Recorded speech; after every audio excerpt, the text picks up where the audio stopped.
ನಾವು ರಾಫ್ಟಿಂಗ್ ಆರಂಭಿಸುವಾಗ ನಮ್ಮ ಜೊತೆ ರಕ್ಷಣೆಗೆ ಇರುವ ಕ್ಯಾನೋಯಿಂಗ್ ಬೋಟ್ ಹಿಂಬಾಲಿಸುತ್ತಲೇ ಬರುತ್ತೆ. ಹರಿಯುವ ನೀರಿನಲ್ಲಿ ದೋಣಿ ನಡೆಸಲು ನಮ್ಮ ಬಳಿ ಪೆಡಲ್ಗಳಿರುತ್ತವೆ. ಅದರಿಂದ ಆಯಾಸಗೊಂಡ ನಮಗೆ ಒಂದಿಷ್ಟು ಮೋಜು ನೀಡುವುದಕ್ಕೆ ನಮ್ಮ ರೆಸ್ಕ್ಯೂಗೆ ಇರುವ ಸಿಬ್ಬಂದಿಗಳು ಇನ್ನಷ್ಟು ಸಾಹಸ ಕ್ರೀಡೆಗಳನ್ನು ಪ್ರದರ್ಶಿಸುತ್ತಾರೆ.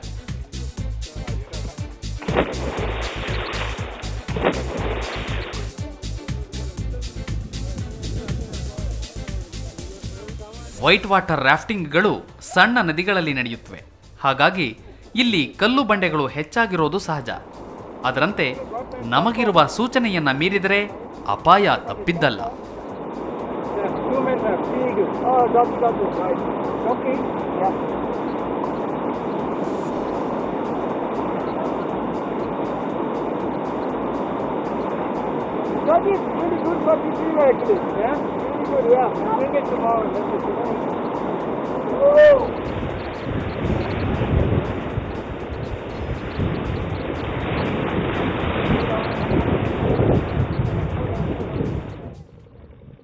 ಇನ್ನು ಬೆಟ್ಟದಿಂದ ಹರಿಯುವ ನೀರು ಸಖತ್ ತಣ್ಣಗೆ ಇರೋದ್ರಿಂದ ಚಳಿಯಾಗೋದು ಸಹಜ.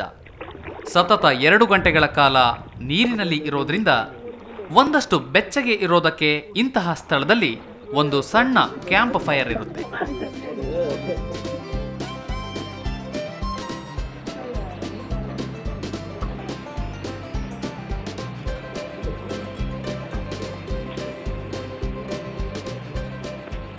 ಅದರಲ್ಲಿ ಮೈ ಬೆಚ್ಚಗೆ ಮಾಡಿಕೊಳ್ಳಬಹುದು. ಮಧ್ಯಾಹ್ನದ ಹೊತ್ತಾಗಿದ್ದರೆ ಊಟಕ್ಕೆ ಆರ್ಡರ್ ಕೊಟ್ಟರೆ ಅದೂ ಸಹ ಇಲ್ಲಿ ಒದಗಿಸಲಾಗುತ್ತೆ. ಈ ರಾಫ್ಟಿಂಗ್ ಸೀಸನ್ ಮಾಡೋದು ಮಳೆಗಾಲದಲ್ಲಿ ತುಂಬ ವೆಟ್ಟಾಗಿರ್ತಾರೆ ಮತ್ತು ಟೆಂಪ್ರೇಚರ್ ತುಂಬ ಕಮ್ಮಿ ಆಗಿರ್ತದೆ. ಅವ್ರು ಬಂದಂಗೆ ನಾವು ಒಂದು ಫೈರ್ ಪ್ಲೇಸ್ ಇಟ್ಟಿರ್ತೀವಿ. ಫೈರ್ ಪ್ಲೇಸಲ್ಲಿ ಕೂತ್ಕೊಂಡು ಅವರಿಗೆ ಹಾಟ್ ಕಾಫಿ ಟೀ ಕೊಡ್ತೇವೆ. ಮತ್ತು ಮೊದಲೇ ಆರ್ಡ್ರ್ ಮಾಡಿದ್ರೆ ಫುಡ್ ಅರೇಂಜ್ಮೆಂಟ್ಸ್ ಎಲ್ಲ ಮಧ್ಯಾಹ್ನ ಹೊತ್ತಲ್ಲಿ ತಂದು ಕೊಡ್ತೀವಿ.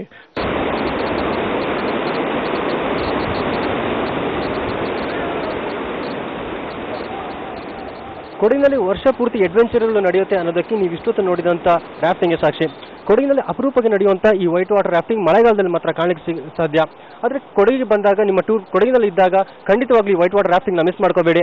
ಕ್ಯಾಮರಾ ಪರ್ಸನ್ ಪ್ರದೀಪ್ ಕುಮಾರ್ ಜೊತೆ ಗಿರಿಧರ್ KK, ಸುವರ್ಣ 24/7 ಕೊಡಗು.